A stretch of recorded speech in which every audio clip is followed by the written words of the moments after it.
আসসালামু আলাইকুম। ক্লাস 8 এর সুপ্রিয় শিক্ষার্থীবৃন্দ, আশা করছি তোমরা প্রত্যেকে ভীষণ ভালো আছো এবং নিরাপদে আছো। লার্নিং উইথ এ প্রিয়ার আজকের আয়োজনে তোমাদের সবাইকে স্বাগত জানাচ্ছি। আমরা আজকে আলোচনা করছি তোমাদের ইউনিট 5 এর প্রথম লেসন থেকে এবং আমাদের পেজ নাম্বার হচ্ছে 43 আর এই ইউনিটটার নাম হচ্ছে হিউম্যানস অ্যান্ড এনভায়রনমেন্ট। তো হিউম্যান মানে হচ্ছে মানুষ বা মানব বলি আমরা, আর এনভায়রনমেন্ট মানে হচ্ছে পরিবেশ। সুতরাং আমাদের আজকের যে লেসন সেটার বাংলা অর্থ হচ্ছে মানুষ ও পরিবেশ। তো আমরা এখানে দেখো খুব চমৎকার একটা ছবি দেখতে পাচ্ছি, হ্যাঁ, এবং ছবিটা যিনি এঁকেছেন তার নামটাও কিন্তু এখানে দেওয়া আছে।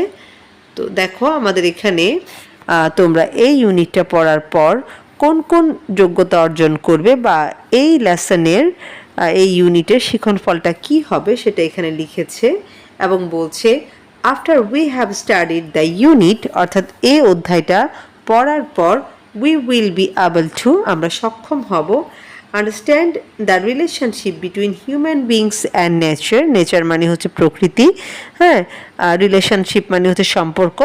অর্থাৎ এই অধ্যায়টা পড়ার পর আমরা কি করব, মানুষ এবং প্রকৃতির মাঝে যে সম্পর্ক সেটা বুঝতে সক্ষম হব। এরপর বলছে sympathize with the different species living on planet Earth. অর্থাৎ এই যে আমাদের পৃথিবী নামক যে গ্রহ, এই গ্রহে বসবাসকারী বিভিন্ন প্রজাতির যে প্রাণী রয়েছে তাদের প্রতি আমরা সহানুভূতিশীল হতে শিখব।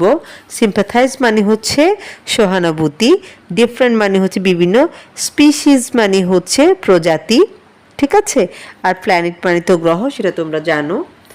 তারপরে বলছে রিড অ্যান্ড আন্ডারস্ট্যান্ড টেক্সট, আমরা কি করতে পারবো, পাঠ্যাংশ বা অনুচ্ছেদ পড়তে ও বুঝতে পারবো। তারপর বলছে আস্ক অ্যান্ড আনসার কোয়েশ্চেন্স, আমরা প্রশ্ন জিজ্ঞাসা করতে পারবো এবং উত্তর দিতে পারবো। এবং সর্বশেষ আমরা আরও একটা যোগ্যতা অর্জন করব, সেটা হচ্ছে write the main ideas in your own words, এবং আমরা আমাদের নিজেদের ভাষায় মূল বক্তব্য বা মূল কথা লিখতে পারবো। তো দেখো আমরা এখানেও খুব সুন্দর একটা ছবি দেখতে পাচ্ছি। দেখো একটা শিশু আর একটা প্রাণী, তাই না? একটা শিশু একটা প্রাণীকে খুব যত্ন করে বুকে আগলে রেখেছে। খুবই চমৎকার একটা ছবি। তো আমাদের মূল টাস্কটা শুরু হচ্ছে পেজ নাম্বার 45 লেসন 1 থেকে, এবং এই লেসনটার নাম হচ্ছে দ্য লিটল বার্ড, অর্থাৎ ছোট্ট পাখি। এবং শুরুতে আমরা কিছু ওয়ার্ডস দেখতে পাচ্ছি, সেগুলোর অর্থ জেনে নিব। প্রথম ওয়ার্ডসটা হচ্ছে বার্ড ক্যাচিং নেট, অর্থাৎ পাখি ধরার জাল। পাখি ধরার জন্য বেশ কিছু জাল ব্যবহার করা হয় বিশেষ ধরনের, এগুলাকে বলা হয় হচ্ছে বার্ড ক্যাচিং নেট। এরপর রয়েছে গ্যাসপিং ফর ব্রেথ, অর্থাৎ এই যে শ্বাস নেওয়ার সময় যে কষ্টটা হয় অনেক ক্ষেত্রে সেটাকে বলা হচ্ছে। এবং আমরা এটাও বলতে পারি যে শ্বাস নেওয়ার সময় যে হাঁপানো হয় সেটাকে আমরা এই ওয়ার্ডটা দিয়ে প্রকাশ করতে পারি।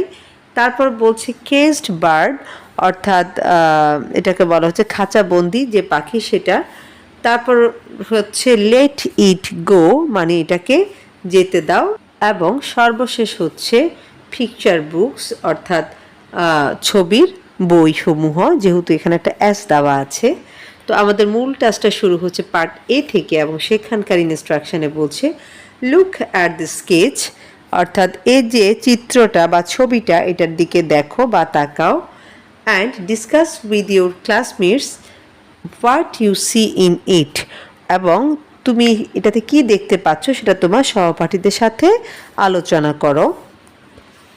তো আমরা এই যে চমৎকার একটা ছবি দেখতে পাচ্ছি, এই ছবিতে একটা ছোট শিশুকে আমরা দেখতে পাচ্ছি, একটা বাচ্চা ছেলেকে, যার হাতে একটা পাখির খাঁচা, এবং সেই খাঁচায় কি আছে, পাখি বন্দি আছে, তাই না? একটা পাখিকে আমরা বন্দি অবস্থায় দেখতে পাচ্ছি, এবং বাচ্চাটা তার হাত দিয়ে খাঁচার ভিতর কোনো একটা কিছু করার চেষ্টা করছে।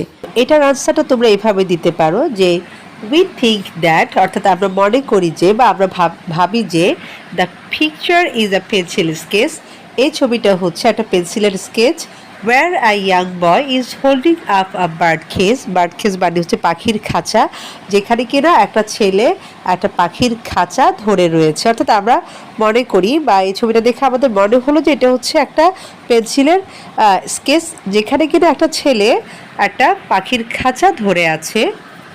ইনসাইড দ্য কেজ অর্থাৎ খাঁচাটার ভিতরে there is a small bird, এখানে একটা ছোট্ট পাখি আছে।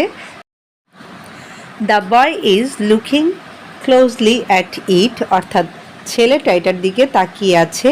As if he is talking to it, যা দেখে মনে হচ্ছে যে সে এটার সাথে কথা বলছে। ছেলেটা খুব কাছে গিয়ে দাঁড়িয়ে রইল এবং এটা দেখে মনে হচ্ছে যে ছেলেটা এই পাখিটার সাথে কথা বলছে। এরপরে লিখেছি the picture suggest that the bird is trapped অর্থাৎ এই ছবিটা বোঝাচ্ছে যে পাখিটা বন্দী আছে। And the boy seems curious and interested in it, এবং এই যে ছেলেটা তাকে দেখে মনে হচ্ছে যে সে এটার প্রতি খুবই কৌতূহলী এবং আগ্রহী। কেমন, এখানে ইটটা আমার ইট সুন্দর করে লেখা হয়নি, তোমরা একটু ভালো করে লিখে নিবা। হ্যাঁ, তো এইভাবে করে তোমরা তোমাদের আনসারটা লিখে নিতে পারো। তো এবং এই আনসারের মধ্য দিয়ে আমি আমার আজকের আলোচনা এখানে শেষ করছি। আলোচনাটা যদি তোমাদের ভালো লেগে থাকে তাহলে অবশ্যই কমেন্টে জানাবা এবং ফ্রেন্ডদের সাথে শেয়ার করবা।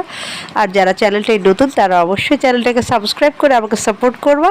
দেখা হচ্ছে তোমাদের পরবর্তী টপিকে। সে পর্যন্ত সবাই ভালো থাকো, সুস্থ থাকো আর লার্নিং উইথ এ প্রিয়ার সাথেই থাকো। আল্লাহ হাফেজ।